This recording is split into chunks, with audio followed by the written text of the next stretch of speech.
আসসালামু আলাইকুম প্রিয় দর্শক, আজকে আমি এসেছি গোপালগঞ্জ জেলার মুকসুদপুর উপজেলার বনগ্রাম জমিদার বাড়ি।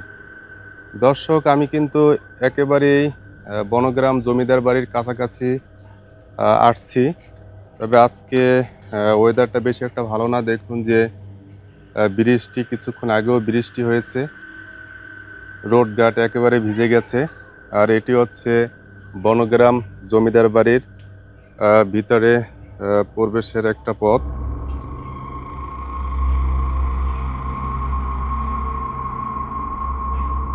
দর্শক, এখান থেকে কিছু দূর সামনে এগুলেই চোখে পড়বে বনগ্রাম জমিদার বাড়ি। আমি আপনাদেরকে বনগ্রাম জমিদার বাড়ি ঘুরে ঘুরে দেখাবো যে এই জমিদার বাড়িতে কি কি আছে। এখানে যে গাছগাছালি দেখছেন, এক সময় কিন্তু এই গাছগাছালি ছিল না, এখানে পরিষ্কার ছিল। এখানে মানুষ অনায়াসে আসা যাওয়া করত। এখানে সেই সময় কত মানুষ হাঁটাচলা করেছে। এ সমস্ত জায়গায় যে বন জঙ্গল এবং গাছগাছালি দেখতেছেন, লতাপাতা, এগুলো কিন্তু সেই সময় ছিল না। এখন কালের বিবর্তনে সব কিছু যেন হারিয়ে গিয়েছে এই প্রতাপশালী বনগ্রাম জমিদার বাড়ি থেকে। দর্শক, দেখুন যে বাড়ির ভিতরে প্রবেশ না করতেই কিন্তু চোখে পড়ে গেল ভাঙ্গা ভাঙ্গা ইট। হয়তো কোথাও কোনো দেয়াল ধসে পড়েছে, নয়তো কোনো স্থাপনা ভেঙে ফেলা হয়েছে। দেখুন যে কত সুন্দর, কত মজবুত করে এই ইট দিয়ে রাজভবন নির্মাণ করেছিলেন জমিদার। এখানে দেখুন সেই ইটগুলো স্তূপ করে ফেলে রাখা হয়েছে।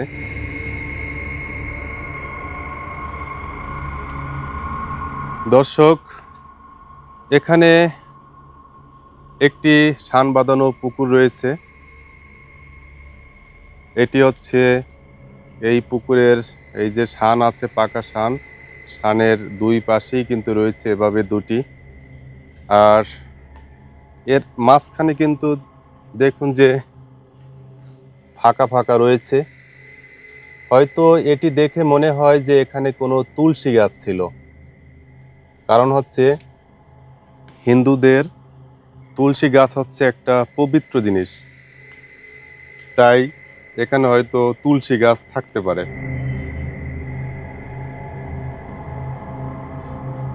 ঠিক বিপরীত পাশেও কিন্তু আরেকটি রয়েছে। আর দেখুন যে এখানে কিন্তু এই যে ঘাটলা, এই ঘাটলা, এখানে শান বাঁধানো ছিল বসার জায়গা, তা কিন্তু ভেঙে গেছে।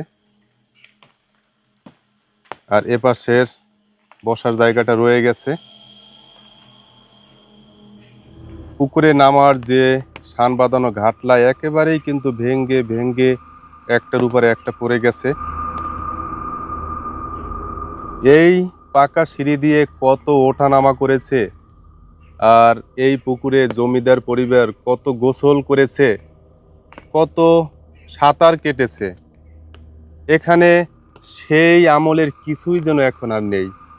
এখন এখানে রয়ে গেছে ধ্বংসস্তূপে পরিণত হয়েছে এই জমিদার বাড়ির সকল স্থাপনা, ঘাট থেকে শুরু করে। ভাবলে অবাক লাগে দর্শক, এক সময়ের প্রতাপশালী জমিদার বাড়ির কি অবস্থা।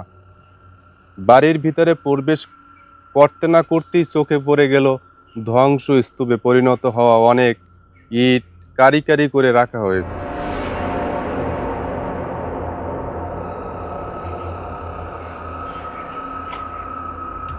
এটি হচ্ছে এই জমিদার বাড়ির ছোট্ট একটা প্রাচীর। আর এই প্রাচীরের উপরে এভাবে দেখুন যে উপরটা কিন্তু একটু উঁচু আর নিচের সাইডটা ঢালু। আর এটি হচ্ছে এই জমিদার ভবনের ছোট্ট একটা তোরণ। এটা দেখে হয়তো মনে হয় যে এখানে অন্দরমহল ছিল। দেখি প্রিয় দর্শক, ভিতরে প্রবেশ করে দেখব যে ভিতরে কি আছে।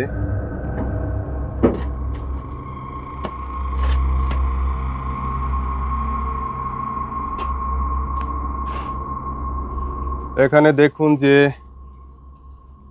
তোরণ, ছোট তোরণ, উপরেও কিন্তু বহই গাছ বেড়ে উঠেছে, পাশে রয়েছে প্রাচীর।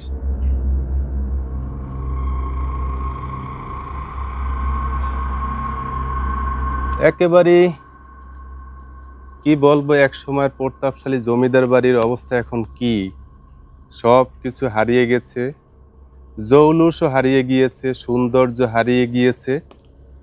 এখন রয়ে গেছে শত শত বছরের স্মৃতি।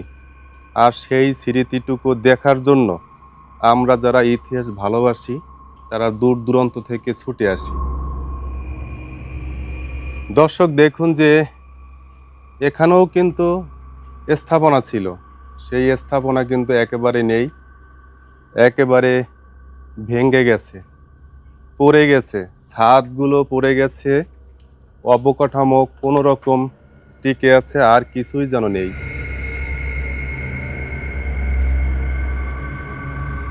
এখানে যে কি ছিল, এখানে জমিদার পরিবার কি করত হয়তো সেটা আমার জানা নেই। তবে আমরা যতটুকু বুঝি, একটা জমিদার বাড়িতে কি থাকে, একটা প্রশাসনিক ভবন, অন্দরমহল, বাসস্থান, নিরাপত্তা প্রহরীদের থাকার ব্যবস্থা এবং অন্যান্য কর্মকর্তাদের থাকার ব্যবস্থা জন্য বিভিন্ন স্থাপনা নির্মাণ করত।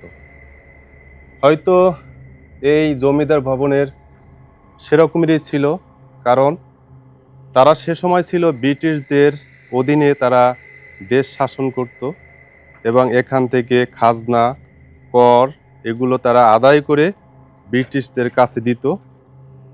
তবে দর্শক, সেই সময় তো ইস্ট ইন্ডিয়া কোম্পানি পরিচালনা করত, যুক্তরাজ্য ব্রিটিশরা শাসন করত, বাংলাদেশ থেকে শুরু করে পৃথিবীর বিভিন্ন প্রান্তে তাদের শাসন ব্যবস্থা ছিল।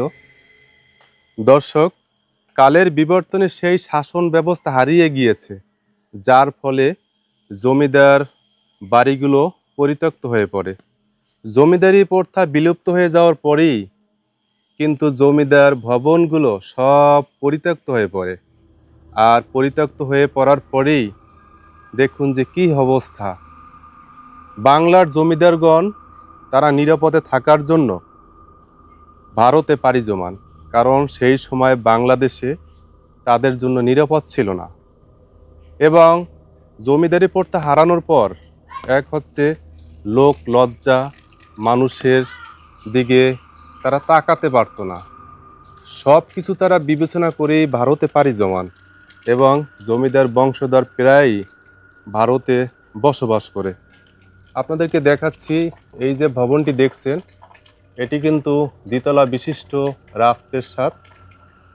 এই রাজপ্রাসাদের এটি হচ্ছে পাশের দেয়াল, দেখুন যে কত উঁচু।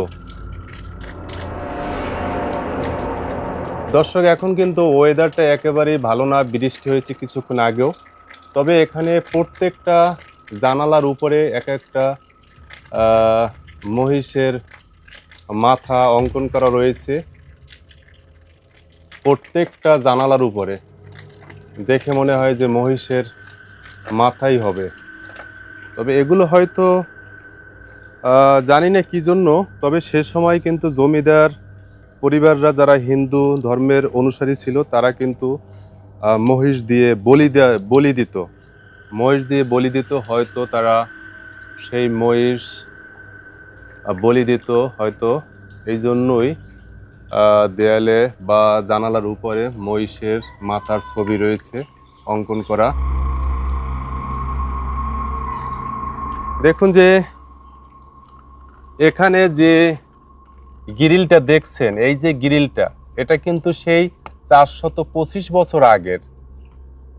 এই যে ইট দেখছেন, এই যে প্লাস্টার দেখছেন, এগুলো কিন্তু সেই 425 বছর আগে নির্মাণ করেছেন। এখনো কিন্তু সেই রকমেরই রয়েছে, তবে অযত্ন অবহেলার কারণেই এই রাজপ্রাসাদের অবস্থায় এই। দর্শক, তবে এই যে জমিদার বাড়িটি নির্মাণ করেছেন কে, সে সম্পর্কে আমাদের জানা দরকার। জমিদার বাড়িটি নির্মাণ করেছেন জমিদার রজত দৌলত ভৌমিক ১৬০০ খ্রিস্টাব্দের মাঝামাঝি সময়ে জমিদার ভবনটি নির্মাণ করেছে। দর্শক, সেই হিসাব করলে জমিদারের বাড়ির বয়স হয় ৪২৫ বছর। ৪২৫ বছরের প্রাচীন রাজপ্রাসাদ, সত্যি ভাবলে অবাক হয়ে যায়।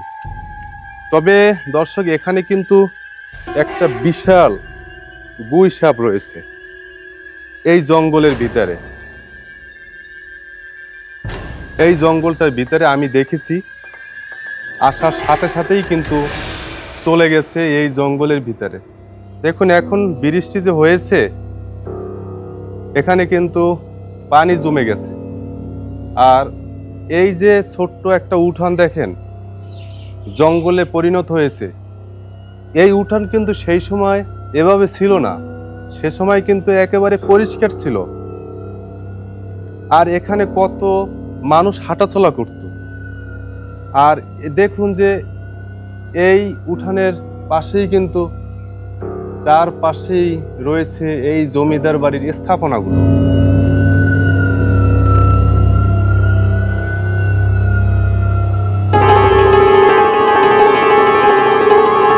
দেখুন যে উপরে আশ্চর্য বিষয়, দেখুন যে চামচিকাগুলো কিভাবে উড়ে উড়ে যাচ্ছে, একেবারে হলিউড মুভির মতো। দেখুন, আমাকে মনে হয় ওরা অ্যাটাক করবে সম্ভব। সাহস নিয়ে ঢুকে পড়েছি যতটুকু সম্ভব। হয়তো আমি ওদের আস্তানায় আমি হানা দিয়েছি, এটাই ওরা হয়তো মনে করেছে। দেখুন যে কত চামচিকা। এই বনগ্রাম জমিদার বাড়িটি এখন কিন্তু একটা ভুতুড়ে অবস্থা, চামচিকার বসবাসের একটা জায়গায় পরিণত হয়েছে। দর্শক, এই যে জঙ্গলগুলো দেখছেন, এই জঙ্গলের পিছনে কত ইতিহাস রয়েছে আর কত স্মৃতি রয়েছে। আজ কালের বিবর্তনে সেই স্মৃতি আর সেই ইতিহাস সবকিছুর জন্য হারিয়ে যাচ্ছে। দেখুন যে এখানে কত কারুকাজ ছিল। এই যে অ্যাঙ্গেলটা দেখছেন, এটা কিন্তু সেই আমলের কত কারুকাজ ছিল। আর সেই কারুকাজগুলো কিন্তু খুলে খুলে পড়ে গেছে। দেখুন যে কত কারুকাজ, এখানেও কিন্তু কারুকাজ রয়েছে ছোট ছোট ছোট ছোট চারপাশে। দেখে কিন্তু খুবই খারাপ লাগে, আমার অনেক কষ্ট লাগে। কেন এমন হলো? এত সুন্দর রাজপ্রাসাদ আজকে কি অবস্থা?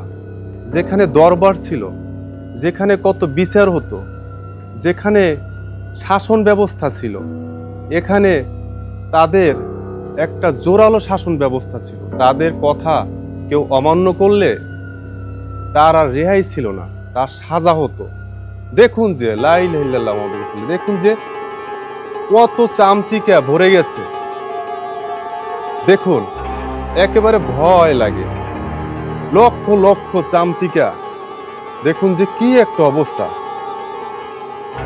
দেখুন, এখান থেকে বের হয়ে যাওয়াটাই সবচেয়ে ভালো। বনগ্রাম বনগ্রাম জমিদার বাড়ির কি একটা অবস্থা। দেখুন যে লক্ষ লক্ষ চামচিকা, লক্ষ লক্ষ চামচিকা উড়ে যাচ্ছে। ওরা হয়তো আমাকে ভাবছে যে আমি হয়তো ওদের শত্রু। দেখুন, লক্ষ লক্ষ চামচিকা, লক্ষ লক্ষ। দর্শক, আপনারা আসলে অবাক হয়ে যাবেন, এই বনগ্রাম জমিদার বাড়ির কি একটা অবস্থা। একেবারে হলিউড মুভিতে আমরা যেভাবে দেখেছি ঠিক সেরকমের। সত্যি ভয় লাগে, কি একটা অবস্থা। দেখে এখান থেকে সরে যাই। এখানে কিন্তু পাখির বাসা, এখানে হয়তো পাখিদের ডিম পেড়েছে। এক সময় কি একটা অবস্থা, এক সময় রাজপ্রাসাদ, প্রতাপশালী জমিদার বাড়ি, আজকে কি হাল। এই সমস্ত জায়গায় কত মানুষ হাঁটাচলা করেছে। এখানে জমিদার পরিবারের গিন্নিরা কত হাঁটাচলা করেছে, কত নাচ গান করেছে। আর এখানে কত অনুষ্ঠান হয়েছে, দেশ বিদেশ থেকে কত শিল্পীরা এখানে এসেছে, এখানে নাচ গান হয়েছে, আর সেই নাচ গানে জমিদার পরিবার একাকার হয়ে যেত। দর্শক, সত্যি ভাবলে অবাক লাগে। এখানে হচ্ছে সেই ভুতুরে জায়গা, এটি হচ্ছে সেই ভুতুরে একটা স্থাপনা। আমি কেন বললাম এই স্থাপনাটা ভুতুরে, তার আগেই কিন্তু আপনারা প্রমাণ দেখেছেন যে এখানে লক্ষ লক্ষ চামচিকে রয়েছে, হলিউড মুভিতে যেগুলো আমরা দেখতে পেয়েছি। দেখুন যে জানি না এখানে কি একটা অবস্থা, ওরা হয়তো আমাকে ভাবছে আমি ওদের শত্রু। দেখুন, লক্ষ লক্ষ ভুতুরে, লক্ষ লক্ষ এখানে চামচিকার বসবাস। এক সময় যেখানে জমিদার পরিবারের প্রশাসনিক ভবন ছিল, এখানে বিচার হতো, এখানে সালিশি হতো, এখানে দূর থেকে বহু প্রজাদের ধরে নিয়ে আসা হতো। কারণ হচ্ছে সেই প্রজারা ছিল তার অবাধ্য, তার কথা না শুনলে তাকে এখানে সাজা দেওয়া হতো। এখানে ছিল জেলখানা, এখানে কিন্তু ছিল জেলখানা। এখানে কি যে ছিল তারাই ভালো জানে। দেখুন যে এখানে কি একটা অবস্থা, লক্ষ লক্ষ চামচিকা, লক্ষ লক্ষ চামচিকা। দর্শক, বনগ্রাম জমিদার বাড়ি সত্যি দেখে আমার ভয় লাগে। কি অবস্থা এখানে! এই কামড়াইস না আমাকে। দেখেন তো দর্শক, ওরা আমার কাছে আসতে চায়। লক্ষ লক্ষ, হাজার হাজার হাজার হাজার চামচিকা। দেখুন তো কি একটা অবস্থা, উঠছে কিভাবে! সত্যি ভয় লাগে। আর এর ওপাশে তো যাওয়ার কোনো সুযোগ নেই। এই চামচিকা আর বাগানে দেখুন যে হলিউড মুভির মতো। এখান থেকে চলে যাই, ওরা আমাকে ভাবছে শত্রু।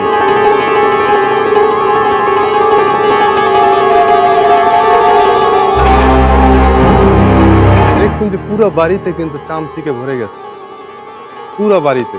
আমি ওখান থেকে নেমে এসেছি, কারণ ওখানে থাকাটা আমার জন্য নিরাপদ না, এমনিই দেখে ভয় লাগে। এখন সব জায়গায় ছড়াই ছিটাই গেছে।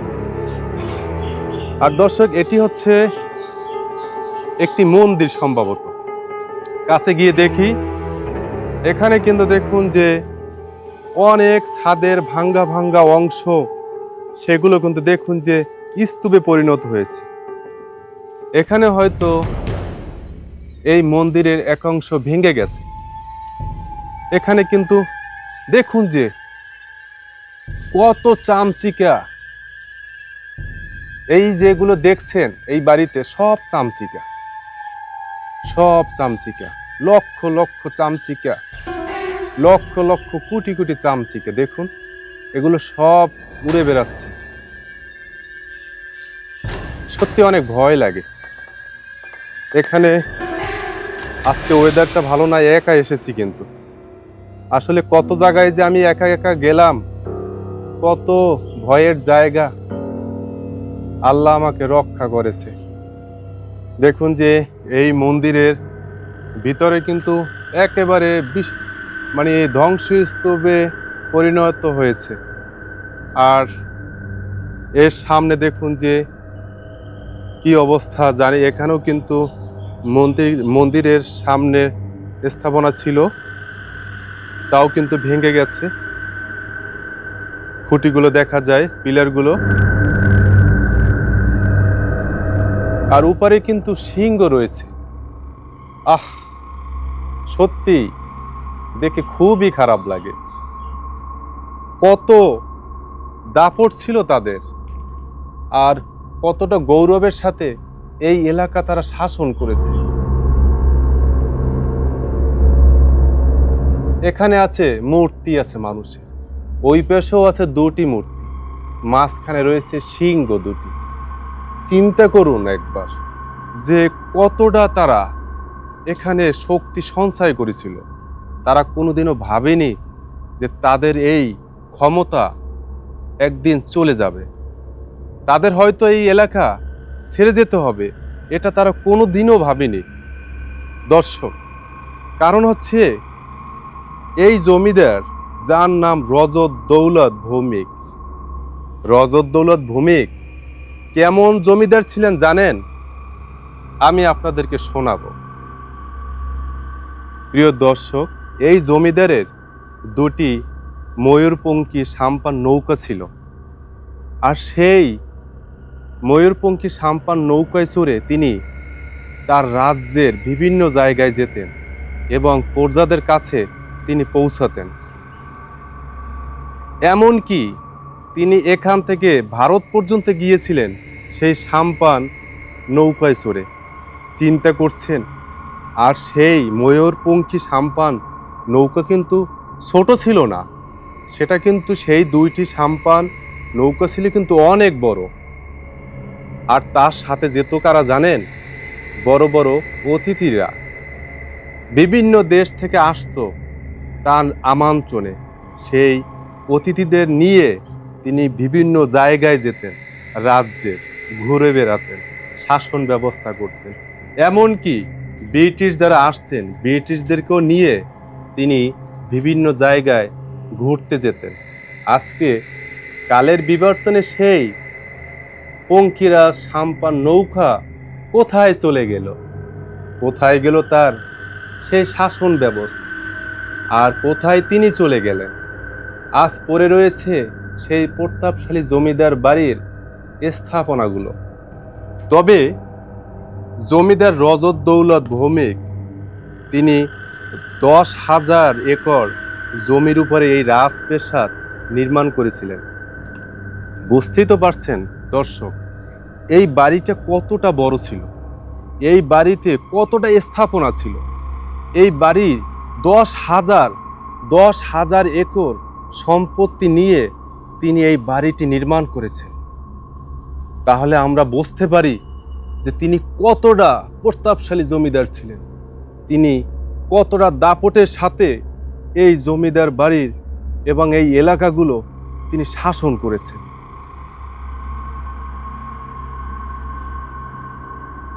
প্রিয় দর্শক, নবগ্রাম জমিদার বাড়ির ভিডিও দেখে যদি আপনাদের ভালো লেগে থাকে, লাইক, কমেন্ট, শেয়ার করবেন এবং আমার চ্যানেলটি সাবস্ক্রাইব করতে ভুলবেন না।